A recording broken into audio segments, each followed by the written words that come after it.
حضور پاک صلی اللہ علیہ وآلہ وسلم کا فرمانے ذشان ہے، ارشاد فرمایا کبھی کبھی نمازی بندہ نماز پڑھ کے بھی تکبر کرتا۔ عرض کیا گیا حضور ایسا کیسے ہو سکتا ہے؟ نماز میں تو عاجزی ہی عاجزی، بندہ جھکتا ہے کبھی رکوع میں کبھی سجدے میں، نماز میں تو عاجزی ہی عاجزی، نماز میں تکبر کیسا؟ فرمایا یہ تکبر نہیں کہ کوئی شخص نماز پڑھتا ہے اور نماز پڑھ کے پھر یہ سمجھے کہ بس میں ہی پڑھتا ہوں اور کوئی نہیں پڑھتا۔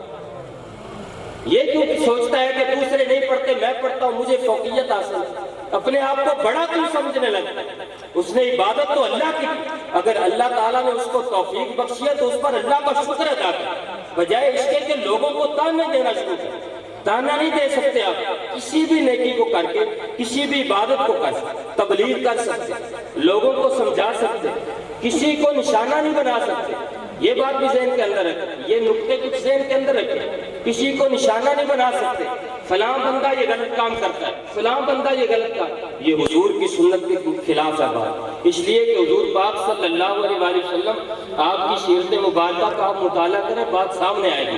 پیارے آقا صلی اللہ علیہ وآلہ وسلم جب گفتگو فرمایا کرتے تو آپ کے گفتگو فرمانے کا انداز بڑا باکمال تھا۔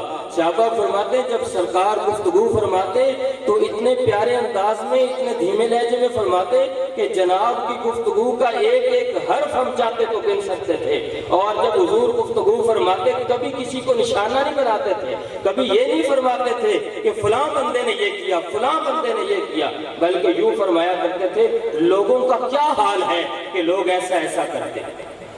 حضور یوں کر کے فرمایا لوگوں کا کیا حال، لوگوں کو کیا ہو گیا ہے کہ لوگ ایسا ایسا کرتے ہیں۔ صحابہ فرماتے ہم جناب کی مجلس میں بیٹھے ہوتے، ہمیں محسوس ہو جاتا جس سے حضور غلطی کی نشاندہی فرما دیتے، ہمیں محسوس ہو جاتا کہ یہ غلطی مجھ میں ہے یا مجھ میں ہے، جس کی ہوتی اس کو محسوس ہو جاتا، اور وہ اس وقت اس کو محسوس کر کے صحابہ فرماتے ہم خود اپنی اصلاح فرما لیں، ہم اپنی اصلاح فرما لیں۔